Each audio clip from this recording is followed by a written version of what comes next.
güne güne gözümden damlalar. Sileni olmadı, geleni de duymadı. Yerine doğmadı, kaderine küsüp kapılarını kapadı gönlüm.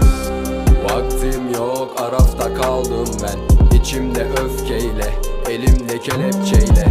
Ortasındayım bu şehrin, kaldım bir başıma. Alıştım yalanlara, alıştım tuzaklara. Gözümü kapatıp yürüdüm ardımdan bakan o ihanetle. Hatamı ettim beklemekle, sevilmek istemekle. İçimde bir dilekle. Bakıyor gözlerim analı, kullandığı sözcüklerim ağlı. Başına bağlamış karalı, belli bir derdi var yaralı yaralı. Bakıyor gözlerim analı, kullandığın söz.